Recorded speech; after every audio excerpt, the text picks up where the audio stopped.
আজকের ভিডিওতে আমি আপনাদেরকে দেখাবো আমাদের গাজীপুর জেলার শ্রীপুর থানার বর্মি ইউনিয়নের বরামা গ্রামে অবস্থিত ভাইরাল সে শীতলক্ষা বৃষ্টি।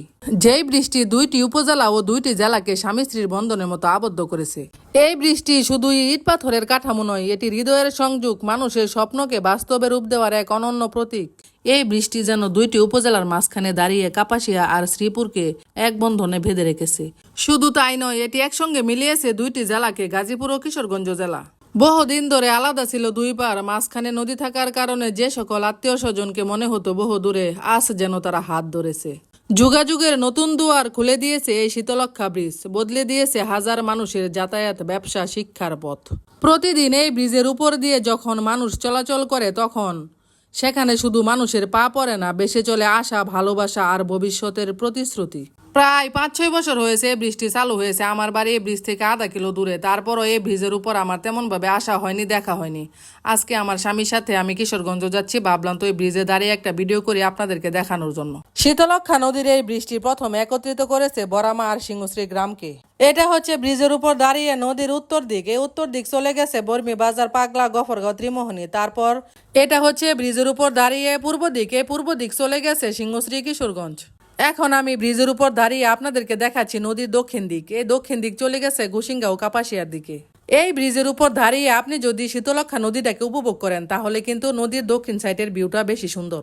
আমরা মোটর সাইকেল নিয়ে ব্রিজের যে দিক দিয়ে ব্রিজের উপর উঠে এসেছি, ওইটা হচ্ছে ব্রিজের পশ্চিম সাইড। ওই পশ্চিম সাইড দিয়ে আপনি বরামা, বর্মি, শ্রীপুর, মাওনা হয়ে ঢাকা চলে যেতে পারবেন। আমরা যে সময় আসছি এই সময় কিন্তু ব্রিজের উপর লোকজন নেই, ভিড় নেই। এই ব্রিজের উপর কিন্তু প্রচুর ভিড় থাকে, অনেক লোকজন থাকে, সেটা বিকালবেলা। আর ঈদ আসলে এই ব্রিজের উপর কিন্তু মেলা বসে, প্রচুর লোকজন আসে, প্রচুর ভিড় হয়। ঈদের সময় যদি আপনি এই ব্রিজের উপর ঘুরতে আসেন, তাহলে অনেক আনন্দ উপভোগ করতে পারবেন। কারণ ঈদের সময় এই ব্রিজের উপর মেলা বসে, এই মেলায় নাগরদোলা আসে, আপনি নাগরদোলা চড়তে পারবেন, ঘোড়া দৌড় হয়, ঘোড়া চড়তে পারবেন। তাছাড়া এখানে নৌকা আসে, স্পিড বোট আসে, আপনি চাইলে নৌকা ভ্রমণ করতে পারবেন, স্পিড বোট চড়তে পারবেন, অনেক আনন্দ উপভোগ করতে পারবেন। এখন আমরা বাইক নিয়ে চলে যাচ্ছি ব্রিজের পূর্ব দিকে। এই পূর্ব দিক চলে গেছে সিংহশ্রী হয়ে কিশোরগঞ্জের দিকে। এই বৃষ্টি নির্মাণ হওয়ার আগে নদীর এপার আর ওপারের মানুষের কিন্তু দেখা সাক্ষাৎ কম হতো। নদীর এই পার আর ওপারের আত্মীয় স্বজনের সাথে কিন্তু যোগাযোগ কম হতো, দেখা সাক্ষাৎ কম হতো।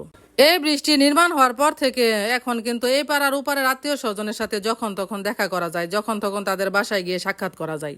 আমি কিন্তু নদীর ওই পারে আগে কখনো ঘুরতে যেতাম না। এই ব্রিজ হওয়ার পর থেকে আমি প্রতি মাসে একবার বাইক নিয়ে চলে যাই আমার স্বামীর সাথে নদীর ওই পারে ঘোরার জন্য।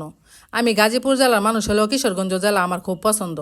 সুতরাং এই শীতলক্ষা নদীর উপর দিয়ে প্রবাহিত বৃষ্টি শুধু একটি ব্রিজ নয়, এই বৃষ্টি হচ্ছে আমাদের একতা, অগ্রগতি আর উন্নয়নের সেতুবন্ধন। ধন্যবাদ সবাইকে ভিডিওটি দেখার জন্য। ভিডিওটি ভালো লাগলে অবশ্যই লাইক, কমেন্ট, শেয়ার করে পাশে থাকবেন। সবার জন্য দোয়া রইল, সবাই আমার জন্য দোয়া করবেন। আসসালামু আলাইকুম, ফি আমানিল্লাহ।